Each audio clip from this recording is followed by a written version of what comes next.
ইন্নামা আমরুহু ইযা আরাদা শাইআন আইয়াকুলা লাহু কুন ফায়াকুন।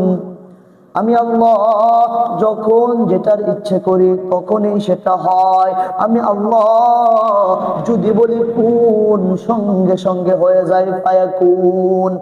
আসমান আমি আল্লাহ কুন ফায়াকুন বইলা বানাইছি, জমিন আমি আল্লাহ কুন ফায়াকুন বইলা বানাইছি, ফেরেশতা আমি আল্লাহ কুন ফায়াকুন বইলা বানাইছি। কিন্তু মানুষ তোমারে আমারে আল্লাহ কুন ফায়াকুন বইলা বানাই নাই। খলাকতু বিয়াদাইয়া, আমি মানুষ রে নিজের কুদরতি হাত দ্বারা সৃষ্টি করেছি। চিৎকার মেরে বলুন সুবহানাল্লাহ।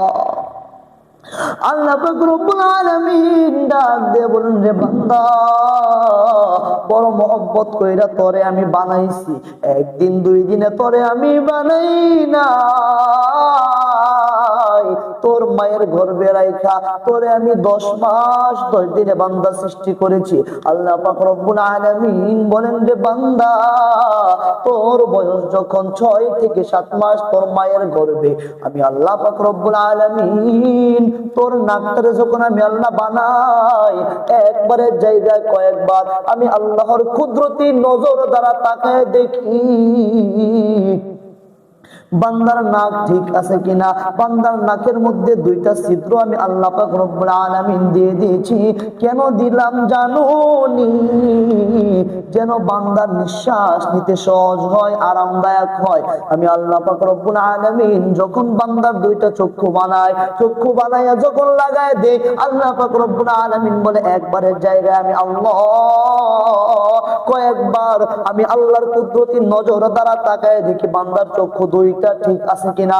চক্ষু 2টা বানানোর পর আমি আল্লাহ পাক রব্বুল আলামিন চোখের মধ্যে পাতি দিয়ে দিয়েছি, যেন বান্দার চোখের মধ্যে কোনো ময়লা এসে সরাসরি আঘাত করতে না পারে, সরাসরি চোখের মধ্যে পড়তে না পারে।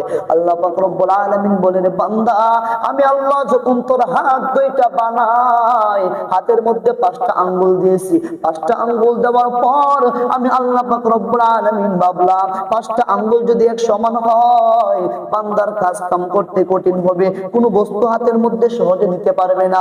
এই জন্য আল্লাহ পাক রব্বুল আলামিন হাতের 5টি আঙ্গুল সমান বানাই নাই। এইভাবে যত্ন কইরা আল্লাহ পাক রব্বুল আলামিন একদিনে 2 দিনে নয়, বান্দারে 10 মাস 10 দিন পর্যন্ত মায়ের গর্ভে রাখা তারপরে সৃষ্টি করে। আমার মালিক সূরা 3 এর মধ্যে 1 বার 2 বার নয়, 4 বার কসম খেয়ে বলেন, 3 ফলের